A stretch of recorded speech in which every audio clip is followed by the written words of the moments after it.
Paz e graça para você ligado nessa emissora. Mais uma vez estamos juntos nessa sexta-feira. Como toda sexta-feira, depois do Jornal das 22, nos encontramos aqui.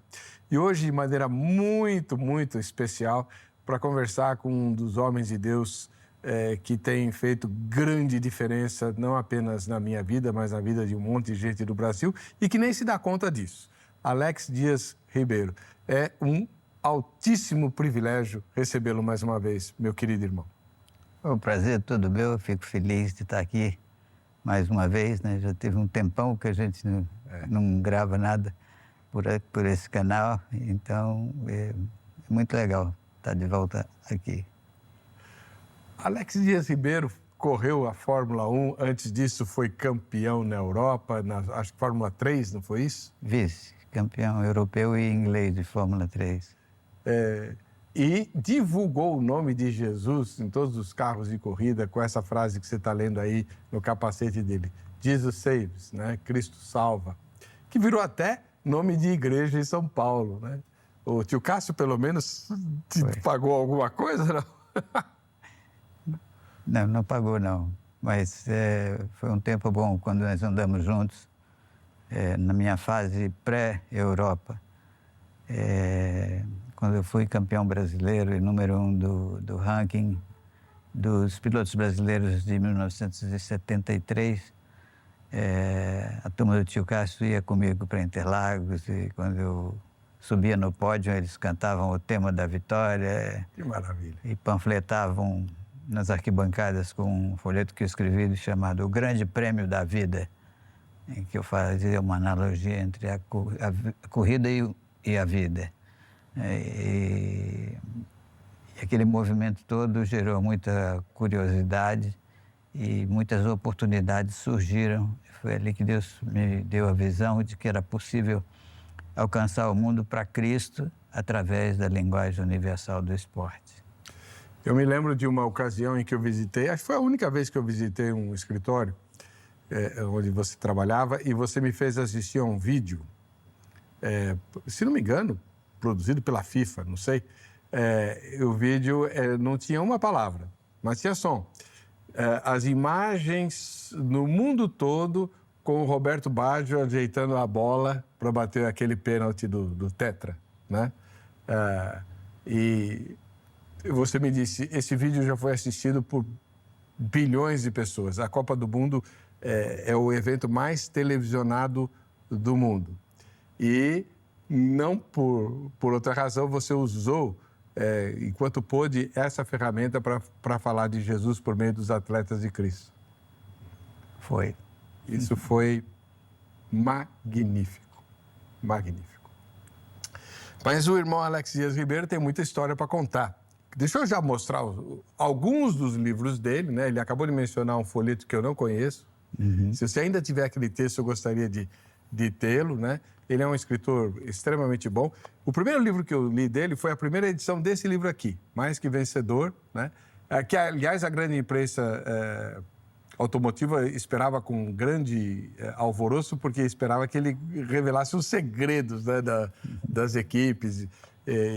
Você contava algumas coisinhas lá, tinha chefe de equipe que mandava o piloto fazer a volta de classificação sem tampar o reservatório de óleo para prejudicar a volta dos outros. Você lembra disso? Lembro. E nunca ninguém brigou com você, não? Não, eu não fazia essas coisas, não, mas eu só pude revelá-las depois que eu parei de correr. E não revelou todas, né? Não. Esse outro livro aqui, também muito conhecido, Força para Vencer, é um livro bastante instigante porque tem a história e a experiência com Jesus de vários atletas de Cristo, né? E depois eu quero ler a ficha técnica de um desses atletas aqui, que é realmente espetacular. Então, são livros muito bons, tanto para você mesmo ler e se edificar em Cristo, quanto para presentear quem gosta de esporte, né? A leitura é deliciosa, você senta e não levanta enquanto não acaba o livro, é realmente muito bom. Eu já estava esquecendo. Você que está assistindo a gravação do programa pelo YouTube, pode mandar sua pergunta, seu comentário aqui pela rede social que a gente insere no programa, tá bom? E vamos para a nossa enquete antes que eu esqueça dela. A enquete é a seguinte: como cristão, você sente falta da visibilidade que os atletas de Cristo dispunham na mídia?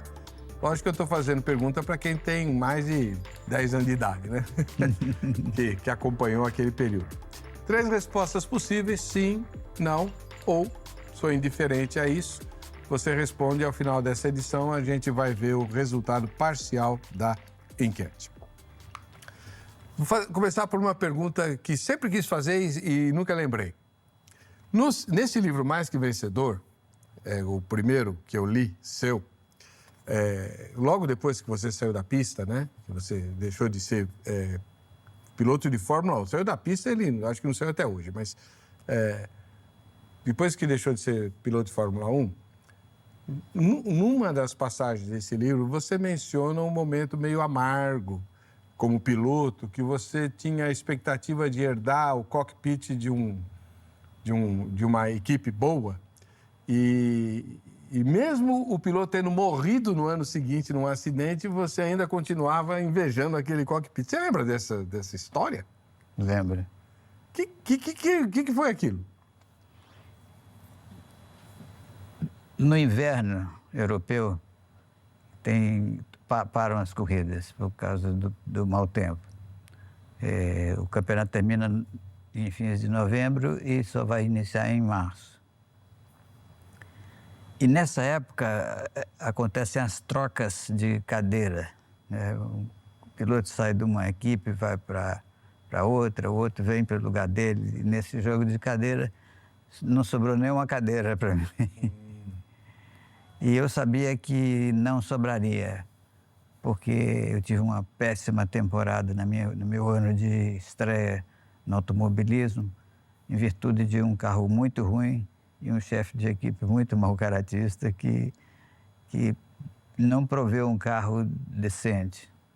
Então, e dizia que eu que era pé de breque. Pé de breque quer dizer o sujeito que não acelera nada. Uhum. E acabou aquela temporada. A última vaga era também a mais cobiçada, que era a vaga de segundo piloto na Lotus. E a Lotus estava muito bem.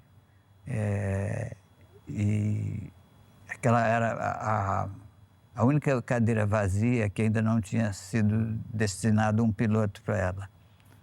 E é claro que eu não tinha chance, baseado no maus resultados e da maledicência do meu chefe de equipe. Então, eu sonhava com aquele lugar, assim, eu sabia que o sonho era impossível, mas para Deus não tem nada que é impossível. E eu orei muito para que Deus me desse essa cadeira, para eu poder dar continuidade ao meu ministério, porque nessa altura eu já estava ali mais como proclamador do Evangelho do que para piloto, na minha maneira de encarar as coisas e da visão que Deus tinha me dado. Bom, aí tinha um conflito entre a fé e a razão. A razão dizia que não ia dar, não tinha chance. E a fé, eu sabia que tudo é possível que crer. Então, foi um período de muita tensão, até que foi definido um piloto para correr nesse segundo carro da Lotus, que era o Ronnie Peterson, o homem mais rápido do mundo, um sueco voador, que chamava. E o campeonato se desenrolou, eu fui ejetado do circo da Fórmula 1, e o Ronnie Peterson pilotando aquele carro onde eu queria estar sentado no GP da Itália, teve um acidente e morreu. E aí eu me lembrei de um verso que diz: há caminhos que ao homem parecem ser bons, mas no fim são caminhos de morte. Então isso me consolou um pouco, mas eu ainda falei umas besteiras para Deus, mas eu preferia ter morrido do que ser ejetado do circo da Fórmula 1. Então, foi um drama que eu creio que todo cristão passa por coisas desse tipo. São os testes para a nossa fé. Mas Deus tinha um plano muito melhor para mim, que era quando eu parei de correr, ele acabou me colocando nas mãos o volante de uma máquina chamada Atletas de Cristo. E o pessoal comprou a visão que Deus tinha me dado e o Brasil conquistou o Campeonato Mundial de 94. E o que eu imaginava que ia acontecer com o Alex pilotando, eu teria uma audiência de metade da população do planeta, aconteceu não com o Alex pilotando, mas com os vários atletas de Cristo que estavam na seleção brasileira, e eu estava lá junto com eles como capelão, e nós vivemos experiências incríveis nessa área. Eu pensei que a visão tinha morrido quando a minha vaca foi para o brejo, em termos de carreira de piloto, mas Deus tinha um plano muito mais amplo, não só na de 94, mas na de 2002 também, quando Lúcio, Kaká e Edmilson se ajoelharam em campo para agradecer a Deus. E eu vi no telão de Yokohama eles ajoelhados, e quando eles terminaram de orar, que se levantaram, estava escrito no peito deles, Jesus loves you. Foi um slogan diferente que eu criei. E esse dia eu falei, chefe, pode me levar, porque eu já cumpri a minha parte no trato que eu tinha feito com ele, logo no início da carreira. Porque o automobilismo é um esporte de elite, um esporte caro, e eu me apaixonei pelo automobilismo, mas eu não tinha dinheiro não tinha carro, e se tivesse um carro, eu não tinha dinheiro para pôr gasolina no tanque. Mas eu fiz um trato com Deus num momento lindo, no acampamento Palavra da Vida, numa noite de fogueira estávamos em contato a sós com Deus, embora estivéssemos em grupo, em que eu fiz esse trato. Se o Senhor viabilizar a minha carreira, eu vou ser um proclamador do Evangelho até morrer. Onde o Senhor me mandar, eu vou. E ele respondeu de uma maneira muito inequívoca e com uma precisão tremenda, e com sobras e requintes de bondade e misericórdia. Eu consegui montar, junto com outros 3 colegas do tempo das corridas de Autorama ainda, uma oficina no fundo do quintal da casa da mãe do Zeca, que era um deles, com umas ferramentas que foram de uma oficina que o pai do Eládio teve com um tio do Eládio, uma oficina em São Paulo, que o negócio não deu certo. A oficina fechou e ele nos deu todas as ferramentas, e aí já tínhamos agora a oficina, as ferramentas, e começamos a trabalhar como mecânico para consertar os carros, revisar os carros dos nossos pais, os professores e tal. Então, de repente, nós criamos uma infraestrutura que dava para manter um carro correndo nas pistas. E fomos muito bem nessa fase, mas cada um mais duro que o outro, o carro não aparecia. Daí meu pai teve um acidente horrível. Ele quase morreu indo para o trabalho com o fusquinha dele. E ele se quebrou todo. Nas primeiras semanas a gente não sabia se ele ia sobreviver. Enfim, ele sobreviveu, e quando ele já estava conseguindo falar, eu fui lá e falei, pai, você não quer me dar, no hospital ainda, você não quer me dar o que sobrou do Fusca? Ele ficou, o que você vai fazer com isso, menino? Eu falei, eu vou arrumar ele aí para ter um carro para ir para a escola. E quando ele descobriu que era perda total, era mais fácil, mais barato comprar um novo do que consertar aquele Fusca, ele nos deu a sucata do Fusca. E a carroceria nós arrancamos fora, que era perda total. O chassi nós conseguimos desentortar na marreta e na talhadeira. E aproveitamos o motor, o câmbio e a plataforma do chassi. Um dia ficou pronto. E outra coisa, as peças todas que nós precisamos eram peças de ferro velho. Nós estávamos fazendo... Eu estava estudando no Científico da Universidade de Brasília, chamada CIEM, era uma escola experimental em que eles pensavam muito em não só dar uma formação acadêmica para os alunos, mas também vocacional. Então, eles cruzaram as informações de preferência, o que cada um queria ser na vida e tal. E foram fundados vários clubes de práticas educativas vocacionais que os próprios atletas tinham que os alunos tinham que trabalhar para fazer acontecer. Então, eu montei o clube de mecânica junto com o João Luiz, que era um dos 4 do quarteto que construiu a oficina. E saímos para provar o chassi sem carroceria. Pusemos um banco, um cinto para não ser atirado fora, e saímos só o chassi no meio da rua. E andava muito por causa da relação peso-potência.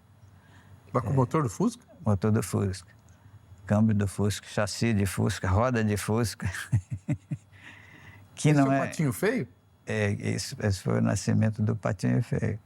Foi feito sem projeto, assim, no tapa, no período de 4 semanas que antecediam uma corrida dos 500 quilômetros de Brasília. E quando nós chegamos na pista com aquela coisa, o carro ganhou vários apelidos. Um deles, que ficou, foi o Patinho Feio. Só que todo mundo se surpreendeu, né? Pois é, porque nós largamos em último, a largada era por sorteio, e chegamos em segundo lugar numa prova que fazia parte do Campeonato Brasileiro. Temos algumas mensagens chegando. A Simone Molinari, aqui de São Paulo, diz: estou assistindo esse emocionante testemunho de vida. Tem muito mais ainda. Pode ficar aí, viu, Simone? A Sônia Perrone: o pastor daqui de São Paulo, Igreja do Nazareno, teve sua base em Cristo através dos atletas de Cristo no meio do futebol, no meio futebolístico, pastor José Leonel. Tá aí, né? E você deve receber testemunho adoidado de gente que foi abençoada e tem sido abençoada pelo seu ministério. Eu sou uma dessas pessoas. Temos em comum a palavra da vida como um lugar onde Deus trata a gente, né? Mas, como eu lhe disse antes de começar o programa, eu sou grande admirador de você. E fiquei muito surpreso. Falei para minha esposa, aliás, ela mandou uma pergunta para você, então já faço. O Alex Dias Ribeiro, um moço cordato, amável, tranquilo. A gente se apaixona por você nos primeiros 30 segundos que te conhece. A descrição que você faz da sua infância e juventude, você era um bandido. É verdade aquilo? Era. Bandido, não cheguei a matar ninguém, mas... Quase. Eu era muito competitivo. Mas você brigava, arrumava encrenca. Pelo menos na biografia da sua infância, a sua mãe teve um monte de problema com você. Você teve que morar com a avó, com a tia, alguma coisa assim? Eu fui exportado para o exílio, porque meu pai resolveu ir para Brasília quando falaram que Brasília ia existir. A primeira incursão que nós fizemos, me lembro que nós estávamos viajando de Séries, que é onde morávamos. Meu pai era médico, tinha um hospital em Séries, no interior de Goiás. E eu vinha dormindo lá no porta-mala da Rural Willys, que era um SUV, né? Rústico, mas era o que tinha naquela época. Então, bom, carro bom. Carro forte. 4x4. 4x4, para andar onde não tinha estrada. Então, nós chegamos lá, eu estava dormindo no porta-mala em cima de alguma coisa que puseram em cima das malas. E, de repente o carro parou de pular e fez aquele silêncio. Meu pai falou: chegamos, Alex. Eu falei: chegamos aonde, pai? Aí falou, deu uma 360, assim, não via nada, só cerrado. Ele falou, cadê, pai? Ele falou, aqui, meu filho, será construída a futura capital do país. E minha mãe estava no 8º mês da gestação do meu irmão caçula, ficou em Anápolis, na civilização, e meu pai foi para Brasília, começar do zero lá, construir um hospital na Cidade Livre, e eu fui junto com ele. Então, o primeiro semestre foi uma beleza, eu era muito criativo, aprendi muito com a minha mãe, o pensamento alternativo, para tudo tinha uma solução. E eu era muito independente, já ganhava minha grana vendendo jornal, engraxando sapatos e alguns bicos vendendo esquibom. Que legal. E quando minha mãe chegou no segundo semestre, encontrou o filho dela, tipo Indiana Jones, totalmente independente. Meu pai, muito ocupado, não tinha tempo de me vigiar. Quando ela tomou sua posição de rainha do lar, encontrou essa fera lá, analfabeto. E não tinha escola. E quando teve, eu fui matriculado como o primeiro aluno da primeira escola de Brasília. Sério? Meu pai foi o primeiro médico também na história de Brasília. E ela perdeu o controle dessa fera, resolveu me exilar. Me mandou para o campo com a tia Miriam, que ela e uma outra missionária da Junta de Missões Nacionais tocavam uma igreja e uma escola. E eu não encaixava no sistema de jeito nenhum, estava dando uma dor de cabeça tremenda para ela. Quando passou por lá um pastor itinerante, que ele visitava os campos missionários espalhados pelo Brasil, com um jipe novinho com capota de aço. Eu fiquei amarradão no jipe do cara, e ele virou o meu herói. Eu já gostava muito de automóvel e tudo. E um jipe com capota de aço era, assim, uma novidade tremenda. Então, prestei atenção no papo do pastor, que ele fazia o que chamasse série de conferências. Quinta, sexta, sábado, e os que iam se convertendo eram batizados por ele naquele fim de semana mesmo. Eu fui o primeiro, e porque eu prestei atenção, eu entendi o plano da salvação, eu entendi que eu era pecador, entendi que Deus não tem netos, só tem filhos, porque a salvação, para ser filho de Deus, é individual. E aí eu fui o primeiro a levantar a mão quando ele fez o apelo. Aí a tia e o pastor e a outra missionária fizeram lá um triunvirato para me questionar se eu tinha entendido bem a coisa. Estranharam, né? Aí elas acabaram achando que eu respondi tudo certo, então eu tinha me convertido mesmo. E tinha. E se batizou? Me batizei. Cara, quando eu saí da água, eu era batizado numa lagoa lá perto de Porangatu. Tudo isso. Porangatu era lá no fim do mundo. E a transformação foi incrível. Glória a Deus. Logicamente, a gente tem pouco tempo, então temos que ser bem rápidos nas perguntas. Muita gente não conhece os detalhes da vida do Alex, por isso os livros dele são muito reveladores, né? Uma das revelações que eu também desconhecia e que me foi bastante forte é a seguinte: depois que você saiu da Fórmula 1, você sempre foi muito bem-vindo no circo, né? Tanto que a gente ouvia você falar na Rede Globo durante as transmissões de corrida ou ficava sabendo que você pilotava o carro madrinha. É assim que chama? Carro médico. Carro médico. Medical car. Depois que deixou de ser piloto oficial da Fórmula 1. Então, você continuou dentro do circuito. Você sempre teve um trânsito muito bom com a mídia, pelo menos a meu ver, né? Coisa que não é muito comum, dado o fato de você ser um evangélico declarado e um militante da causa de Jesus. Mas, no início do Ministério de Atletas de Cristo, Alex Dias Ribeiro pilotava um carro bem diferente do que ele estava acostumado. Ou seja, no carro médico ou seja no carro de competição. Uma BMW. VP. Uma Belina muito velha, é isso mesmo? É isso mesmo. Como é que foi isso, dirigir uma Belina velha? Aliás, você conta uns episódios de gente que te reconhecia ou não acreditava, enfim.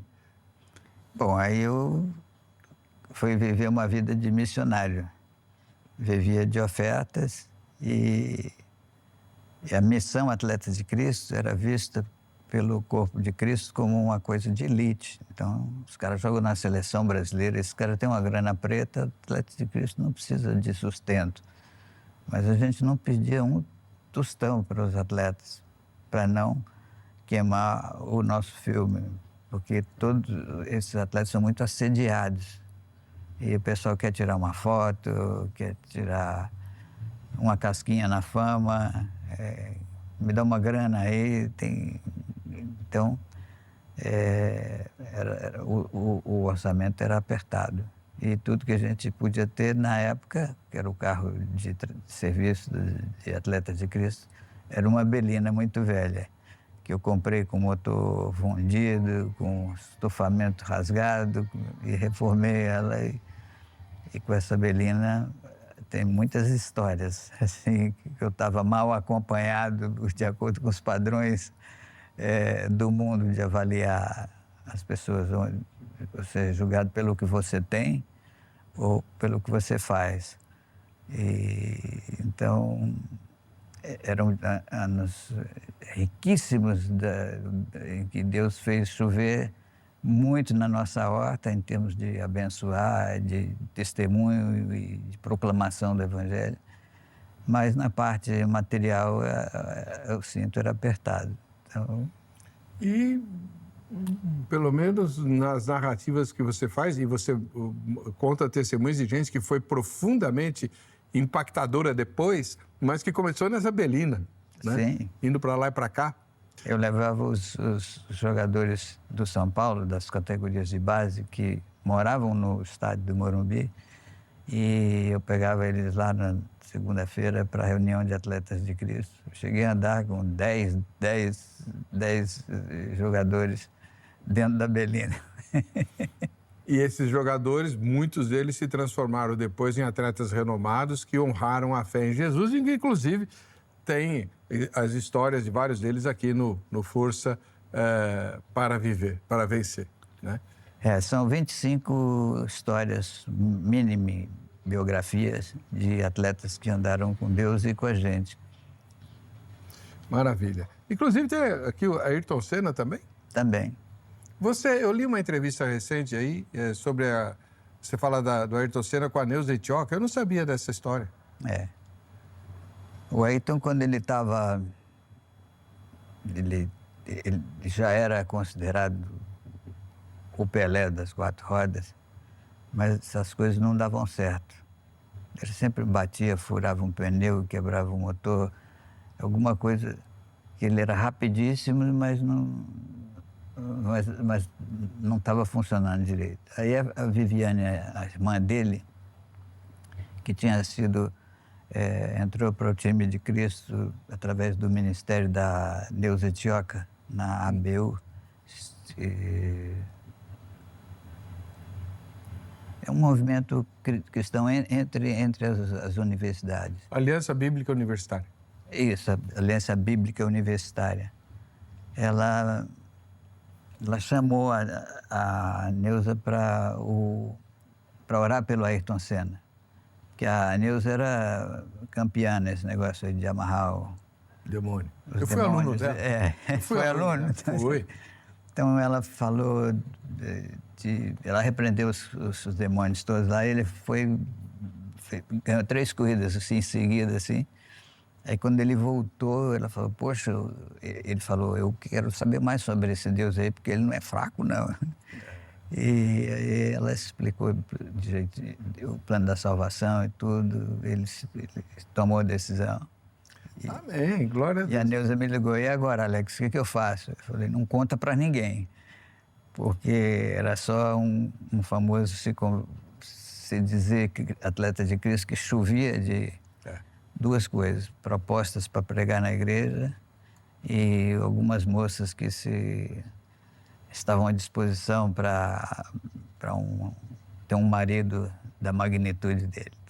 Imagina, né? Imagina assim, não. Então, para proteger os atletas que se convertiam, a gente falava, não abre o bico, para a gente fazer um discipulado, para ele conhecer um pouco do que é o plano da salvação, tudo, e ter uma bagagem bíblica que permita a ele a não dar mancada na hora de fazer uma entrevista e tudo. Então... No último livro, acho que foi o último livro que você escreveu, o prefácio é do Emerson Fittipaldi, que você visitou no hospital. Sim. Ele também se converteu? Também. Que beleza, né? É. Glória a Deus. E sem alarde, sem... o seu estilo sempre foi esse, de manter as coisas na humildade? Sim, o chefe lá em cima diz isso pra gente, né? Aprendei de mim, que sou manso e humilde de coração. Glória a Deus. A gente tem que ir para o intervalo, voltamos já já. Antes de sair, lembrando você que para conhecer melhor as Escrituras, a Agrade tem uma proposta eficiente, muito boa e de altíssima qualidade. O curso é em módulo EAD, ensino à distância. Eu tenho analisado e ajudado a montar o curso lá e ele é de excelente nível, né? E muito, muito acessível. Por isso, entre em contato com a Grade pelo telefone 3115-0819, em São Paulo, isso durante a semana, no horário comercial, ou pelo site agrade.com.br. Depois de visitar o site da Grade, visita também o da RIT TV e manda aí sua sugestão, sua crítica para o Vejam Só Entrevista. A gente volta já já.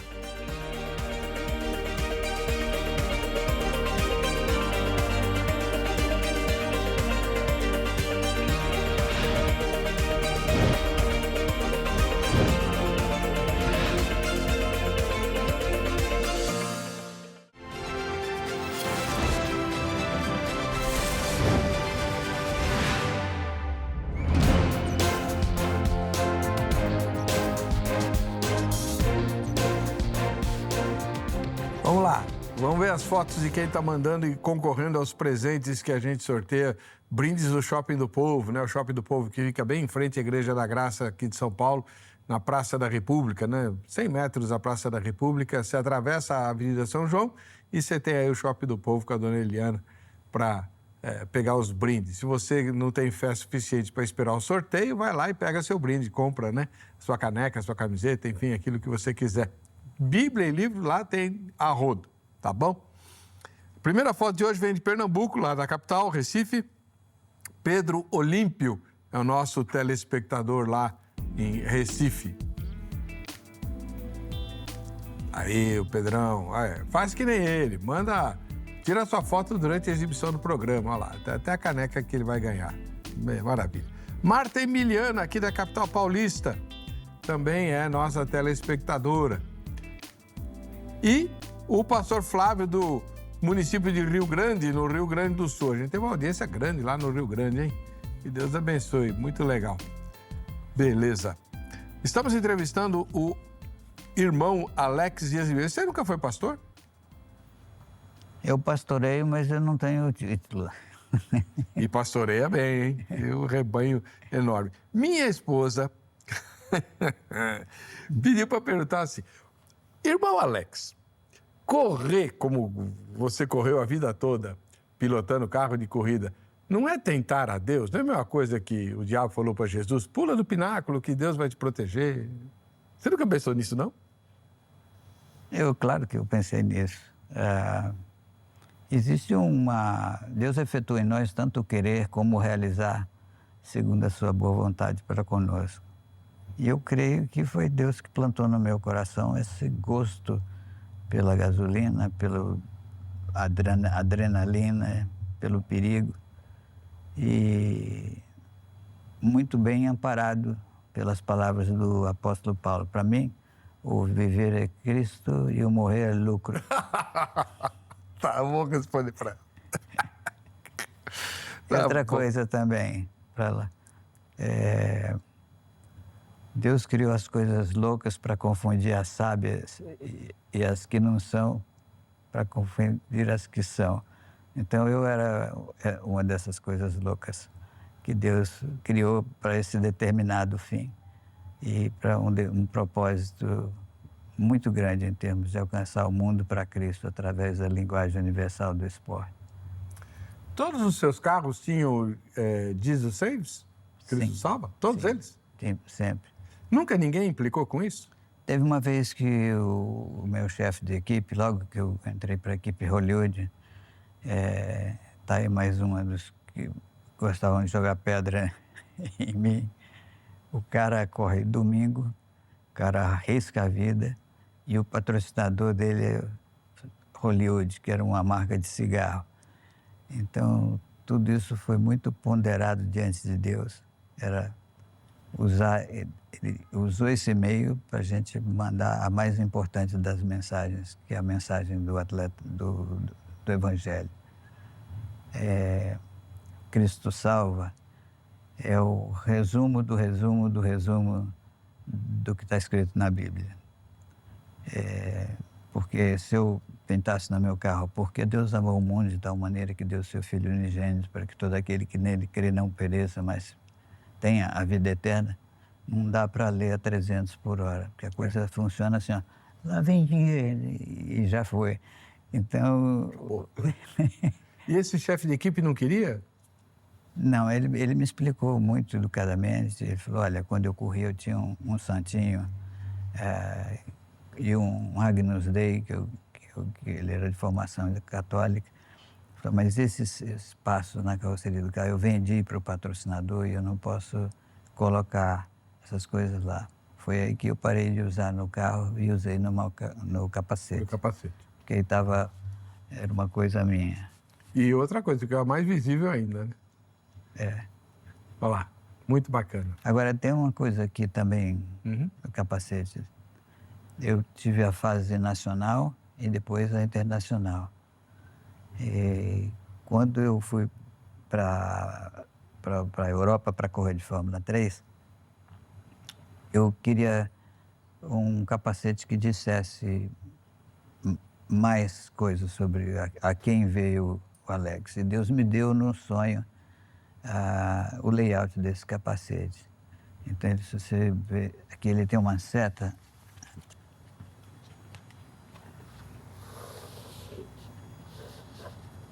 Tá vendo aqui? Uhum.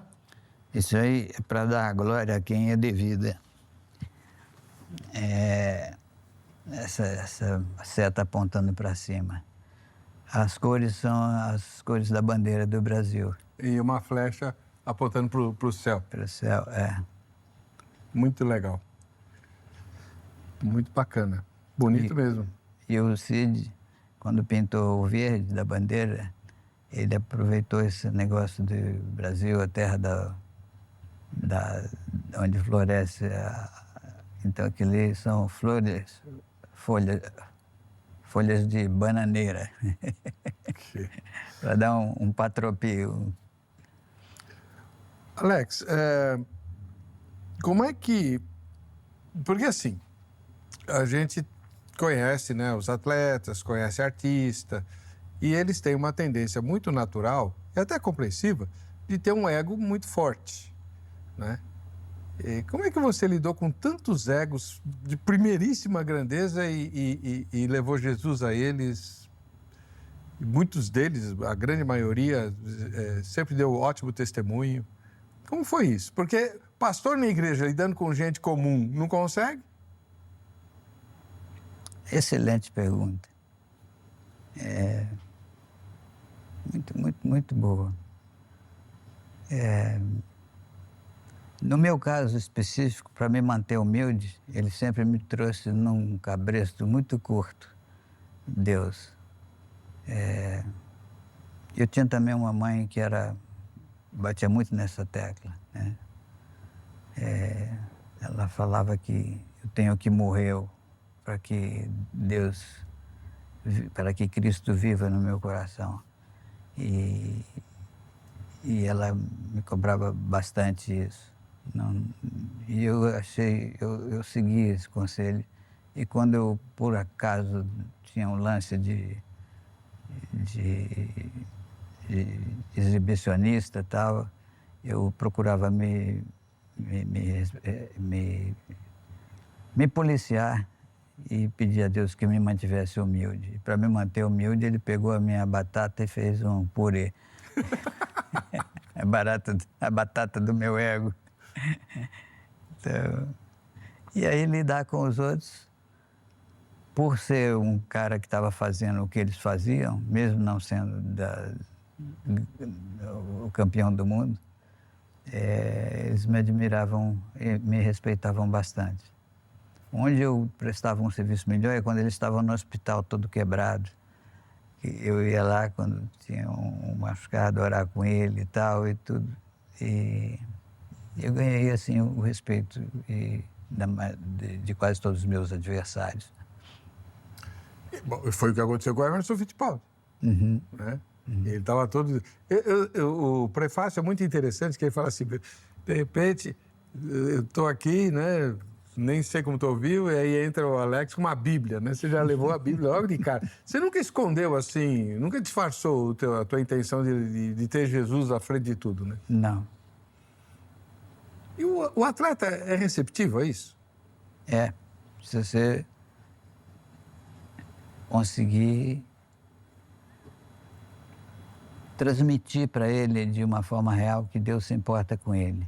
Então, na má fase, quando eles estão no banco, estão revoltados, estão sofrendo, eu posso ter uma mensagem que eu sei como eles estão, o que está passando, porque eu já passei. Entende? Por exemplo, na Olimpíada de Seul, que foi a primeira que eu fui como atleta, como capelão, tinha um lugar lá que era o Winners Lounge, que era a sala dos vencedores. Todo dia tinha lá muito movimento da imprensa, dos atletas, da música, tum, tic, tum, tic, tum, tic, tum. Era o lugar da vitória. E eu sabia que o subproduto terrível da vitória de pouquíssimos é o sentimento de perda dos que não conseguiram.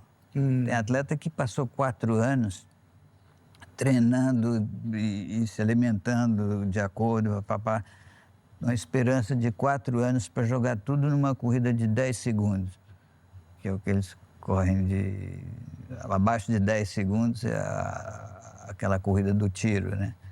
Os 100 metros.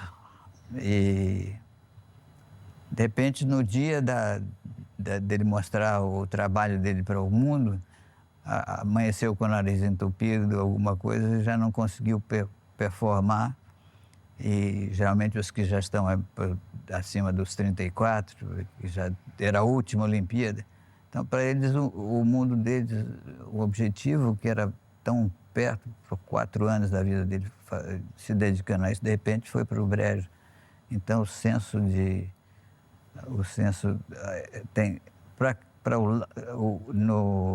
no Winners Lounge estava cheio de gente com a glória. Mas nos dormitórios tinha gente que estava pensando até em se matar. Inclusive eu desarmei uma bomba de um que estava procurando um jeito de se matar. Louco. Quando ele ouviu o som que lhe pareceu familiar, era a capela na igreja. E nós estávamos lá e eu notei que enquanto o pastor que nós levamos para ministrar pregava, ele estava inquieto e eu convidei ele para sair da sala e fui para a salinha de aconselhamento. Ele me contou o drama todo da vida dele. Não vou entrar em detalhes aqui, mas porque eu vi o som da música, que era um hino, que não era, lhe era estranho, e lá ele se encontrou e a gente pôde desarmar a bomba emocional. Olha, uma das coisas complicadas é você estar sempre no limite, como você viveu a vida inteira, né? Desafiando recordes, né? E competindo. Isso é profundamente desgastante, É. né?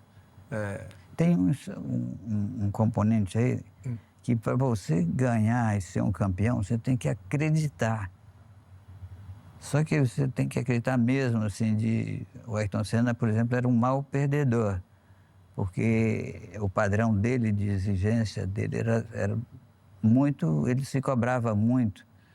Então, quando você aposta numa coisa e tem essa certeza, a força do pensamento positivo, você cria muitas expectativas. E quando a realidade não corresponde à expectativa, o subproduto é a frustração.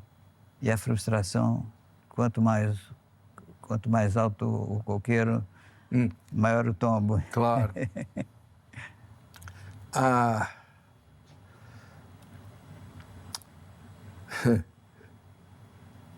Me diz uma coisa, o atleta que você mais admirou, ou admira até hoje, quem é? Eu acho que o filho na fé mais bonito que eu tive, que eu pude discipular mais e que me ouvia bem, foi o Silas. O Silas, ele veio bem jovenzinho, morava aqui no São Paulo, no estádio. É um daqueles da BMW. É um daqueles da BMW. Que bacana. Você tem contato com eles ainda? Sim, sim. E eles estão firmes nos propósitos, né? Amém. É um negócio que é muito interessante aí nessa lista essas mini biografias desses 25 atletas aí. Eles estão numa fase da carreira que já estão com 25 anos que pararam de jogar, mas continuaram firmes no Evangelho, com os filhos nos caminhos do Senhor, casados com a original, que é uma coisa raríssima. É verdade. Eu fiz 50 agora, casado com a mesma mulher. Isso é uma coisa assim fora do comum, que muitos já estão na segunda, na terceira e tal.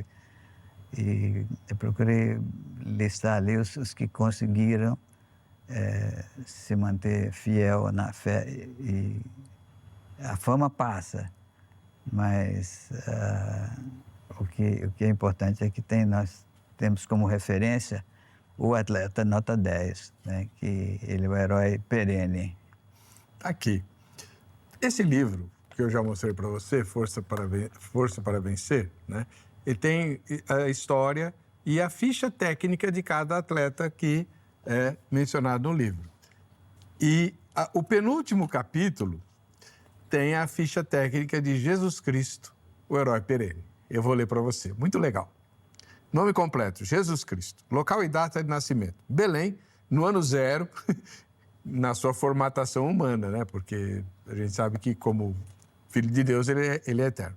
Estado civil, solteiro comprometido, que ainda não casou, é isso, né? Tá. Futura esposa, a sua igreja. Gostei dessa. Livro favorito, o livro da vida, com os nomes de todos os seus heróis eternos. Herói, Deus Pai. Objetivo de vida, fazer a vontade de Deus. Ambição não secreta, que ninguém se perca. A maior alegria da carreira, toda vez que um pecador arrependido o recebe. A maior frustração, a rejeição e ingratidão do ser humano criado à sua imagem e semelhança. Hobbies. Transformar água em vinho, andar sobre as águas, domar tempestades, expulsar demônios, virar mesas, chicotear vendilhões, encarar multidões enfurecidas, peitar o sistema, dar nó em cabeça de fariseu, ressuscitar, que não só ele ressuscitou outros também, né? Levitar e outros esportes radicais. O que gostaria de ser se não fosse quem é? Ele mesmo. O que gostaria de fazer depois de se aposentar? Nunca se aposenta. Como gostaria de ser lembrado daqui a 100 mil anos, como o Redentor da humanidade? Equipes onde participa. Santíssima Trindade, time de todos que o receberam como Salvador. Títulos que ganhou. Esse é campeão mesmo, dá uma lida. Criador do mundo, Filho de Deus, Rei do Universo, Príncipe da Paz, Salvador, Redentor, Libertador, Mestre, Deus conosco, Cordeiro de Deus, Leão de Judá, Estrela da Manhã, Pão da Vida, Luz do Mundo, Bom Pastor, Verbo Divino, Messias, Vencedor, Senhor da História, o Caminho, a Verdade, a Vida e muitos outros. Muito legal. Uma das coisas bacanas do Alex é que ele escreve bem a beça, muito, muito gostoso ler. E o último capítulo, você ficou curioso, porque esse é o penúltimo, o último capítulo é escrevendo a própria história, onde você, como atleta, é desafiado a preencher a sua ficha técnica, espelhado na ficha dos outros e especialmente na de Jesus, que fecha o grupo aqui, não é isso? É isso aí. Você tem essas ideias sozinho? Não, porque o chefe está sempre presente. Ele me inspira a ver a vida e o mundo que a gente vive do ponto de vista de uma cosmovisão cristã contextualizada. Porque aprendi com Jesus, que é o grande comunicador, que a comunicação parte do receptor da mensagem. Então, nosso papel é usar a linguagem. Por exemplo, Jesus, quando foi falar com Pedro, que ele entender, falou: eu vou fazer de vocês, sua patota, pescadores de homem. Eles se entenderam na mesma hora, porque a turma era uma turma de pescadores, né? Para a mulher do poço, ela falou: vou te dar uma água, que o dia que você beber dessa água, nunca você vai ter sede. Ela: uau, eu quero. Então, a gente sempre procurou comunicar a mensagem sobre o ponto de vista do receptor da mensagem. E depois o resto é com o Espírito Santo, que é ele que convence do pecado, da justiça, do juízo. Mas a gente tem que falar a língua da pessoa que a gente quer alcançar para Cristo. Eu fico muito, muito alegre de ouvi-lo mais uma vez, né? Espero que a gente se encontre muitas outras vezes e que Deus fortaleça e abençoe profundamente a sua vida. Seu ministério impacta milhões de pessoas ao redor do mundo e você não tem a menor noção do alcance disso, né? E uma das coisas que eu mais admiro no irmão é a sua humildade. Jamais usou tudo aquilo que Deus lhe deu para se projetar, né? Pelo contrário, permitiu-se, inclusive, ser abusado, né? Em algumas circunstâncias. Deus é juiz e ele trata dessas questões. Mas o seu galardão, irmão, esse é grande, viu? A galeria de troféus que você tem no céu é brincadeira. Cristo salva. E a gente conversou aqui com Alex Dias Ribeiro. Quem quiser entrar em contato com esse precioso irmão, os pontos de contato, as redes sociais foram divulgadas ao longo da transmissão. E se você não anotou, estão arquivadas nas nossas redes sociais lá do Vejam Só. Vamos ver o resultado da enquete? É o resultado parcial, tá? Obviamente, no dia que esse programa for exibido, o resultado vai ser diferente, porque ele continua valendo depois da gravação. Como cristão, você sente falta da visibilidade que os atletas de Cristo dispunham na mídia? Sim, 52%. 27% disseram não e 21% são indiferentes. Realmente faz falta. Saudade do tempo, né?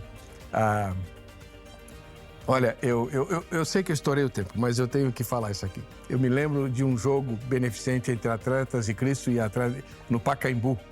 A mídia especializada ficou assim de joelhos, admirada da maneira como os atletas de Cristo se comportaram naquele jogo. Foi realmente maravilhoso. O nome de Jesus foi profundamente honrado naquela oportunidade. Uma das primeiras iniciativas, né, dos atletas de Cristo na grande mídia. Parabéns. A torcida começou a cantar no fim do jogo. Aragão, Jesus te ama. Aragão, Jesus te ama. E depois perguntaram para o Aragão o que ele achou de apitar aquele jogo.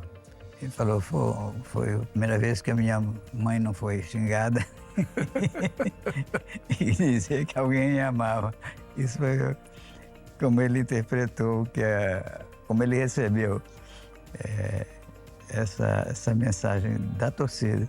Maravilha. Bom, a gente precisa encerrar. Para você que fica com a gente, que fica com essa emissora, querendo Deus, na próxima sexta-feira, nesse mesmo horário, estaremos juntos. Até lá.